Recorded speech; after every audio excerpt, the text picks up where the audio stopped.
taking self-care seriously is something that we didn't do. That's why I was taking a break in 2019, because like it was 8.5 years into founder journey, and I was just like, the responsibility fatigue is real for founders, right? Because you're responsible all the time.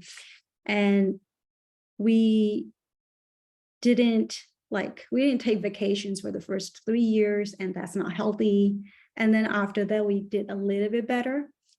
And then the other part that I recommend is having other founder friends for moral support and community, because founder's journey is lonely. It's harder to kind of like, when you're working at a big company, right? You're some senior manager or something in some big company, you have colleagues to commiserate with, complain, whatever it is that you do. When you're a founder, that pool is very little, because your co-founders are your support system, and that's it. Because they know what's going on at the company, they know the challenges that you are having, but you can't really share every single thing that on your mind with everybody on your team all the time.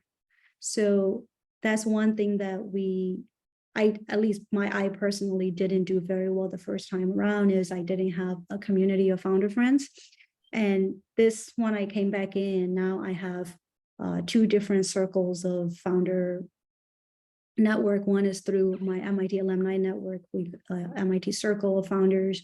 And then I kind of collected a personal advisory board of sorts, right? Other women founders that I've been known, like we know each other forever, maybe 2-3 companies ago.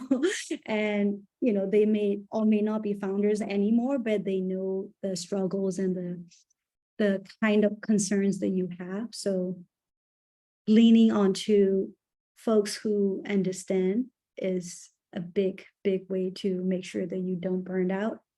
And then making sure, for me, everything is about daily habits. So making sure that I have time in my daily routine to have, time for practicing yoga, time for taking a walk. I have a very strict, I take lunch hour every day, the whole hour, no work. I heat up food, eat, go take a walk, 30 minutes. And, you have to build that in, and you have to make it non-negotiable. Like self-care should be non-negotiable, because sometimes as founders, we're like, oh, I could just do this one more thing. Oh, it's okay if I don't do yoga today, I'll do it tomorrow. And that can kind of bleeds into never taking rest and time for yourself. And it's especially worse when you have, family and young kids and and pandemic on top of it. It's been crazy.